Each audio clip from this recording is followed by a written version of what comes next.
আমরা ভাই বোন মিলে আজকে দক্ষিণা কিচেনে আসছি। বাসা থেকে এটা কাছেই, কারণ প্রচণ্ড পরিমাণ গরম। এই গরমে আসলে দূরে কোথাও যেতে ইচ্ছা করতেছিল না।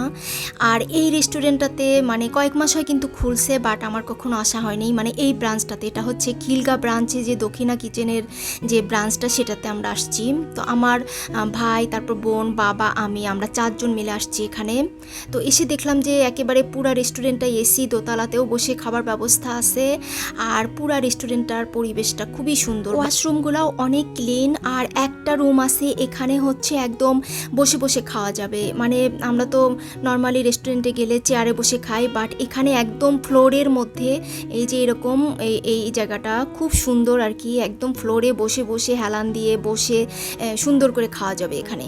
তো আমরা হচ্ছে এসে কিছুক্ষণ বসে গল্প করতে করতে খাবারের অর্ডার দিয়ে দিই। আর মেনু কার্ডের মধ্যে ওনাদের অনেক ধরনের খাবারই আছে। খাবার আসতে আসতেই আমি বাবার সাথে একটু দুষ্টামি করতেছিলাম। ওর মাথাটা আসলে টাক্কুবেল করে দেওয়া হয়েছে, কারণ প্রচণ্ড পরিমাণ গরম। এই গরমে বড় বড় চুল নিয়ে বাচ্চাদের বড়দের সবারই কিন্তু খুবই সমস্যা হচ্ছে। তো এই যে আমি টাক মাথাটা একটু ধরে ধরে দেখতেছিলাম আর ওর সাথে একটু দুষ্টামি করতেছিলাম। আর এই ফাঁকে তো আমরা খাবারও অর্ডার দিয়ে দিছি। আর দক্ষিণা কিচেনের ফেমাস খাবার কিন্তু মটকা মাটন, তারপর মটকা বিফ, এই খাবারগুলোর জন্যই কিন্তু দক্ষিণা কিচেন বেশি মানে জনপ্রিয়। তো আমি কিন্তু মানে ওনাদের আরেকটা ব্রাঞ্চে আমার অনেকবার যাওয়া হয়েছে, বাট এই ব্রাঞ্চটাতে মানে খিলগার এই ব্রাঞ্চটাতে আমি ফার্স্ট আসলাম আর কি। তো আমাদেরকে প্রথমেই হচ্ছে সালাদ দিয়ে গেল। তারপর হচ্ছে আমি অর্ডার করছিলাম মটকা বিফটা, বাবার জন্য পোলাও আর হচ্ছে রোস্ট। আমার ভাই হচ্ছে মটকা বিফ খিচুড়িটা নিছে, আর আমার বোন নিছে হচ্ছে চিকেন পোলাও। তো আমি হচ্ছে প্লেন পোলাওটা নিয়ে নিছি। প্লেন পোলাওয়ের সাথে মটকা বিফটা দিয়ে খাবো, এই জন্য বাবাকে একটু চিকেনগুলো ছিঁড়ে দিলাম। তারপর হচ্ছে আমি খাওয়া শুরু করলাম। তো আমার কাছে আজকে মটকা বিফটা খুব একটা ভাল লাগতেছিল না। আসলে কি প্রচণ্ড পরিমাণ গরমের মধ্যে রিচ ফুডগুলো আসলে যত অ্যাভয়েড করা যায় ততই কিন্তু ভালো। তারপরও তো মাঝে মাঝে তো খেতেই হয়, কারণ প্রতিদিন দেখা যায় যে মাছ সবজি এসব খেতে খেতে একঘেয়েমি লাগে। তারপরও কিন্তু মাঝে মাঝে কিন্তু আমরা খাই। আর আমার হচ্ছে ভাই চলে আসছে গাইবান্ধা থেকে ঢাকায় কয়েকদিনের জন্য বেড়াতে। তো এই জন্যই ভাবলাম যে ওকে নিয়ে বাসার আশপাশে কোথাও যাই, আমরা কিছুক্ষণ সময় কাটাবো, সবাই মিলে একটু বসে গল্প করব, তারপর মানে যার যেটা পছন্দ সেটা খাবো।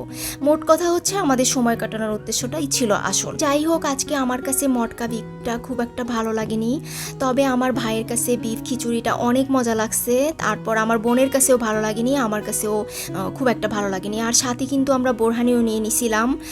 আর বাবা তো অর্ধেকগুলা খেয়ে মানে চিকেনটা একটুও মজা ছিল না, মানে অর্ধেক খেয়েও পুরা খাবারটাই নষ্ট করছে। মানে পুরাটাও খেতেই পারেনি, অর্ধেকটুকুও খেতে পারেনি, এরকম একটা ব্যাপার। কারণ প্রচণ্ড গরমে আসলে মানে খাবারের এনার্জিটাই থাকে না। আমার তো কোনো কিছু খেতে ভালোই লাগে না, মনে হয় যে শুধু ঠান্ডা পানি খাই বা ঠান্ডা জাতীয় জিনিসগুলা খাই, এরকম লাগে। তো যাই হোক, এরপরে হচ্ছে আমরা ফালুদা অর্ডার করি। এই যে ফালুদাটা কিন্তু ভীষণ মজার ছিল। ফালুদা একদম খুব সুন্দর করে মানে গার্নিশ করে দিছে, আর খেতেও ভীষণ মজার ছিল। তো এখানে আমরা খাওয়া দাওয়া শেষ করে তারপর ভাই বোন মিলে বেশ কিছুক্ষণ গল্প করি, আড্ডা দিই। আসলে এসির নিচে বসে থাকতে ভাল লাগতেছিল, মানে উঠতেই ইচ্ছা করতেছিল না, কারণ বাহিরে প্রচণ্ড পরিমাণে গরম। তো যাই হোক, এখানে বেশ কিছুক্ষণ থাকার পর আমরা উঠে বাইরে চলে আসি। আসার পর তো আমার মনে হচ্ছিল যে এত পরিমাণ গরম, মানে গা একদম পুড়ে যাচ্ছিল। তো এরপর আমরা চলে আসি ওয়াফেল নাটে, কারণ বাবা কোনো কিছুই খায়নি। ওর আসলে একদমই মানে কি বলবো, বাচ্চা মানুষ কোনো কিছুই ও খেতে পারেনি, ওর কোনো নাকি খাবারই ভালো লাগেনি। মানে আগেই তো বললাম যে মানে অর্ধেকেরও অর্ধেক খায়নি ও। তো ওকে ওয়াফেল খেতে নিয়ে আসলাম। আমরা তো যাই হোক মোটামুটি বড়রা সবাই মিলেই খাইছি, আমাদের পেট একদম ভর্তি। আমরা কেউ খাবো না, শুধু বাবার জন্য অর্ডার করছি। তো ওর পছন্দ মতো চকলেট ওয়াফেলটা অর্ডার করছে। তো এই যে চকলেট ওয়াফেলটা, এটা বাবা খাচ্ছিল, আর আমরা ভাই বোন মিলে এখানে বেশ কিছুক্ষণ গল্প করতেছিলাম।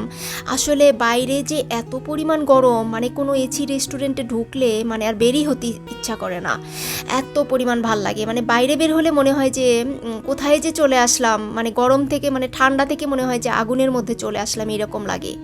তো যাই হোক, এরপরে হচ্ছে আমরা এখানে বেশ কিছুক্ষণ গল্প করে তারপর অনেকটা সময় সময় এখানে কাটিয়ে আমরা হচ্ছে চা খেতে চলে আসি। চা খাওয়ার জন্য আমরা চলে আসি চায়ের বাড়িতে।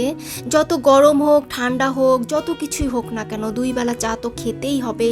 চা আমার অলওয়েজই পছন্দ, আমি না শুধু, আমার ফ্যামিলির সব মানুষেরই আমাদের চা খুবই পছন্দ। তো চায়ের বাড়িতে বিভিন্ন আইটেমের চা পাওয়া যায়, তো আমরা সবাই মিলে এখানে চা অর্ডার করি। এখানে কিন্তু কোনো এসি নাই, প্রচণ্ড পরিমাণ গরম লাগতেছিল। তাড়াতাড়ি চা খাওয়া শেষ করে আমরা ল্যাভেন্ডারে ঢুকি। ল্যাভেন্ডার হচ্ছে মূলত একটা কফি শপ, আর এখানে বিভিন্ন রকমের বেকারি আইটেমগুলো পাওয়া যায়। তো এখানে আমরা আর কিছু খাবো না, এখান থেকে আমরা পার্সেল নিয়ে নিব।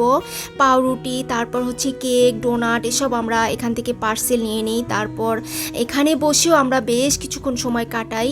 তারপর হচ্ছে আমরা বাসায় আসি। মানে ভাই বোনদের আজকে আমাদের খুব ভালো কিছু সময় কাটলো, সবাই মিলে একসাথে অনেক দিন পর আমরা একত্রিত হলাম। আসলে আমরা 2 বোন ঢাকায় থাকি, আর আমার ভাই আম্মা সহ সবাই তো গাইবান্ধাতেই থাকে।